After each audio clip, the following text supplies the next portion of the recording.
Hi guys! So today I'm going to do a very requested video, and it's gonna be about learning languages. You probably know, but maybe not. I'm just a French girl, even though many people don't know where I come from because apparently my accent is a bit strange. I've been learning English for quite a while if you think that I'm still learning, but if you think of learning as in being in school and being taught by a teacher, I started learning it when I was probably 11 until I was 18, and after that I stopped studying English at, like an institutional schooling thing. I haven't stopped learning and studying English, however I've just done it on my own, and what I want to say is that that's also what I was doing when I was in middle school and when I was in high school, and that's probably why I am now able to speak English that comfortably, I suppose, because honestly most students that go to school and just go what they're told to do at school don't really have a good level of whatever language it is that they're studying. I have learned English and like German and Japanese and Korean and a little bit of Spanish as well when I was in uni. But honestly, I can see a huge difference between English and all the other languages, and I think the main difference was and is pleasure and having fun. I did various things in order to improve my English, apart from the things that we had to do at school, and most of the things that I was doing were related to things that I liked. For example, translating songs. I would take easy like poems or short stories or stuff like that, and I would translate them. Basically I would translate every single thing that I could find, and that really helped build up my vocabulary, practice the grammar rules that I would see at school, get more in contact with the language, and that's something that's really important. And what really helped me was that I was trying to find various and different ways to learn and be in touch or in contact with the language. So I would not only do like the things at school, or I would not only do things in a book or like exercise book or whatever. I would do songs, I would do movies, I would do videos on YouTube, I would do blog posts, I would do different sorts of literatures, I would write on a blog myself, I would talk with people in my space, that kind of stuff. So biggest tips are like finding pleasure in what you're doing and learning to just enjoy learning. Second tip is don't always do the same thing. At least for me, I find that when I only do one book or one kind of exercise or one kind of practice or studying, it really gets boring. And there are so many different ways to learn, especially nowadays with like apps and YouTube videos and blogs and websites and that website that help you find pen pals and people to exchange with. There is an amazing site which is called Lang8, and it is really great because you basically write in the language that you're learning and native speakers will correct you, and you can do the same. So not only are you helping others, but you're also being helped, and I just really like this website and I seriously need to start using it again. I think it's important to make sure that you find someone that is not only a language exchange, it's like someone that you have like common points with, or that you find interesting, so yeah, you can talk about different things, it doesn't get boring, and you really want to communicate with that person, so you want to improve. Another thing that really is important, I think, is to be consistent, and I'm really seriously lacking consistency when it comes to my Japanese studies, which is really bad.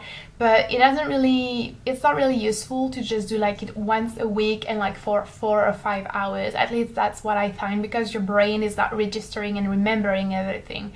So I would rather do like 3 or 4 times a week, half an hour to 1 hour to 2 hours of studying, or more if you can handle it. Obviously talking and speaking and listening to native speakers, or not necessarily native speakers, is a good thing, and I understand that it's not the easiest thing, and I understand it can be a bit like especially if you're a shy person, but it really is beneficial. I'm saying that, but I never did that with English. So the way I did learn English was translating songs, reading books, translating books, repeating, like I had the CDs and I would listen to them and stop after each sentence and repeat the sentence exactly like, you know, it was said in the CD, on the CD.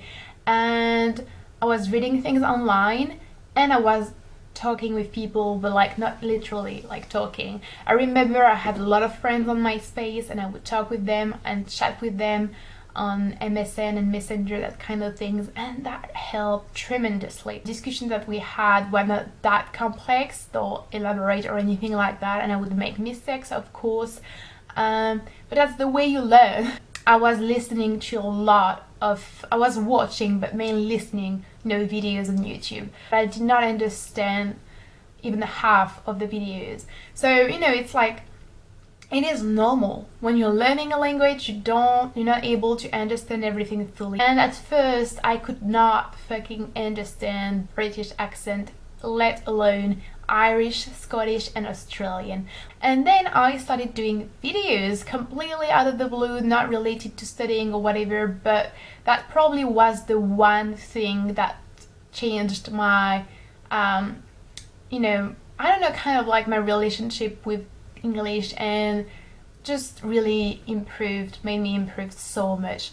If you watch my first videos, which are still up, you will see a huge difference. I think the keys were really being consistent, enjoying it, having different sources and ways to study. So I put a lot of devices in English, like my phone, my iPhone, my iPod, my computer at some point was in English as well. I would basically kind of do everything in English, and I started to think in English, I started to dream in English, and now I can safely say that my English is at a level that I'm quite satisfied with. And I did buy books, and I was doing the exercises, I was reading the lessons, I was really using these books, and they were quite useful, honestly, but I don't think they're enough on their own. Still learning, obviously. I'm not saying that my English is perfect at all. I'm well aware that there are lots of words that I don't know.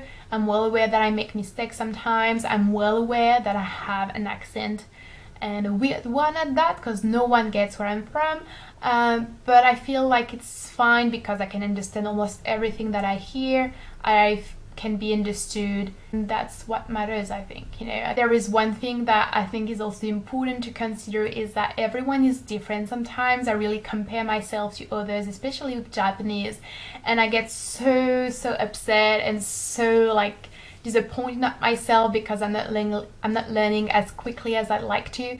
But then I realize those people are fluent or whatever in Japanese because it's their second language, you know, and I already have English. Like, Japanese is my third or even my fourth language, if you think I can understand a little bit, and I learned German. You know, don't compare yourself to others, and don't be disappointed or too harsh on yourself, and just try to find what works the best for you. So even all the things I told you about how I learned English and stuff, take them with a pinch of salt, because what works for me might not work for you, and that's completely normal. And once you find that, once you find a good reason, with discipline, because discipline is important as well, and you will need some if you want to learn another language, you will get there eventually. Do not worry. I hope this was helpful. Thank you for watching, and if you have any tips, feel free to share them with everyone else. I will see you later, guys. Bye!